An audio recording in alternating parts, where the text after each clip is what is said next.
startup capital of India has always played host to the who's who from the world of technology. But each year in August, Bengaluru opens its doors to artists from India and across the world at the Art Bengaluru Festival, held at UB City and presented by the Prestige Group. Establishing itself as South India's premier modern and contemporary arts festival, the 7th edition of Art Bengaluru played host to over 30 artists and 150 artworks, bringing sculptors, painters, musicians, photographers, and art lovers under one roof. Hi, this is Art Bengaluru 2016. This is Art Bengaluru 2016.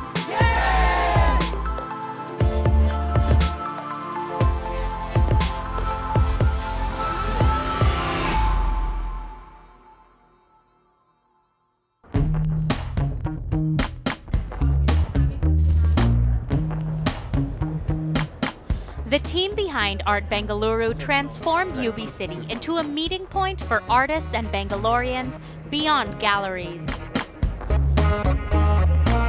The whole idea is to bring art to everyone. So from children to adults and people who appreciate art. So that's why we have it across UB City, and it's for 10 days. The endeavor has always been to give artists the platform. So we also have international artists which have come from Israel, Italy, Spain, and places like that, as well as the Indian artists.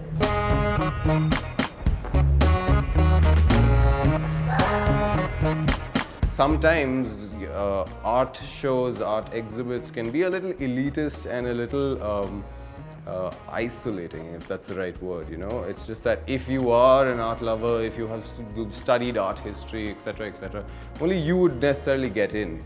And I didn't want that to happen. I wanted an art lover and someone well versed in the arts to come in and find work that they appreciated.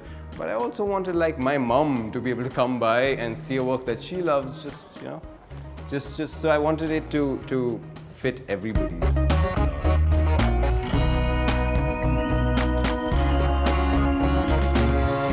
Something that's close to my heart is the diversity in the art world. So we do have sculpture, we have installation, we have photography, we've got just something for everyone.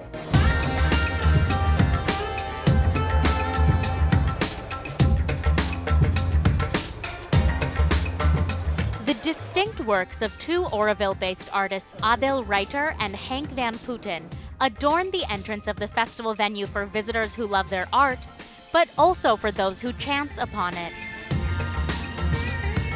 What I have here in the Art Bengaluru, piles of books. I make ceramic books. I started making these when I was at a residency in Japan some years back, which led to a solo show in Japan and then one in Bombay called Secrets and Lies. It's an object that people like to connect to. They like to pick it up, they like to play with it. I like that. I don't like signs put up everywhere saying, please do not touch. In fact, I'm going around with stickers here which I'm giving to everybody, says, please touch.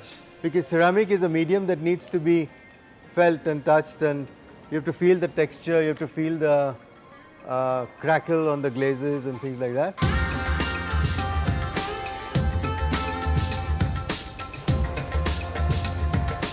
What I feel is that this is not really an exhibition setting, but it is a very good platform for bringing art to a group of people who will never ever step into a gallery. So you're bringing art into the public domain, which is a very good thing that Prestige is doing here with Art Bengaluru.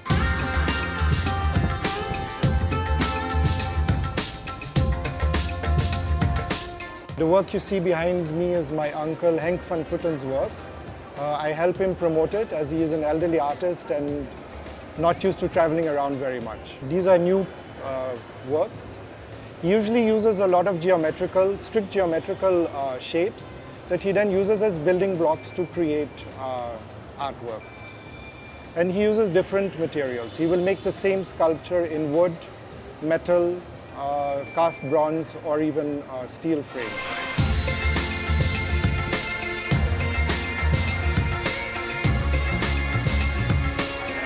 People have been interested. Often the questions we get is, what is it used for? What is the shape? What does it represent? So this being abstract art is difficult for a lot of people to approach and understand. They usually try to see things that are useful, like a pot, a vase, or something like that. So abstract art for them is new. So they need to be a little bit educated on that it's just art for the sake of art.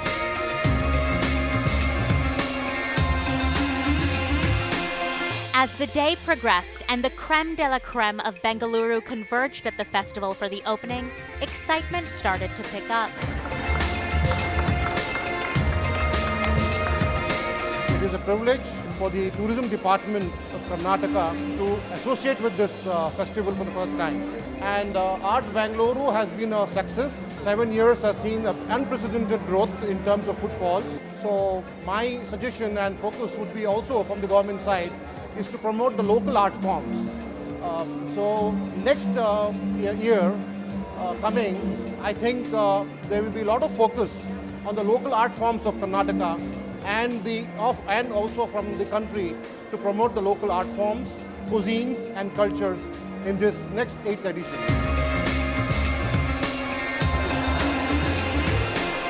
Art Bengaluru has always felt incomplete without music, and global fusion star Karsh Kale was here to do just that, as he stepped up the bass while getting his sound right for the festival's opening act.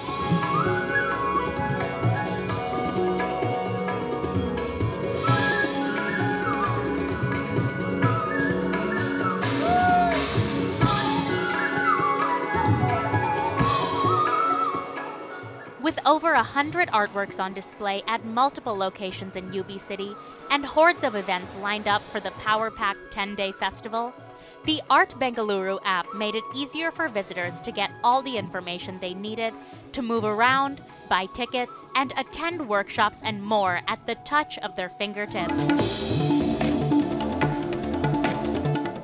Karsh Kale's fusion ensemble gave music lovers a taste of everything from tabla to drums to electronica on the opening night.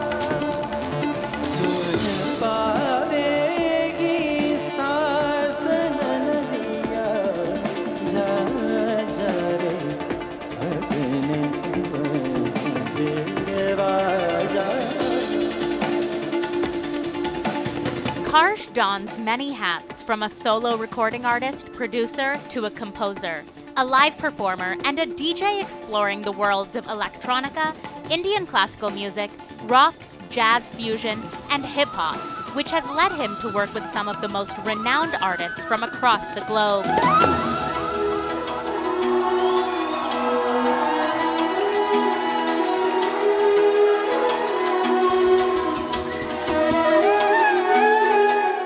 The 7-member collective featured Ajay Shankar Prasanna on the flute, Warren Mendoza on the guitar, with Jayant Luthra on electronica, Karan Deshmukh on drums, and Anurag Dhondeyal and Apeksha Dandekar on vocals.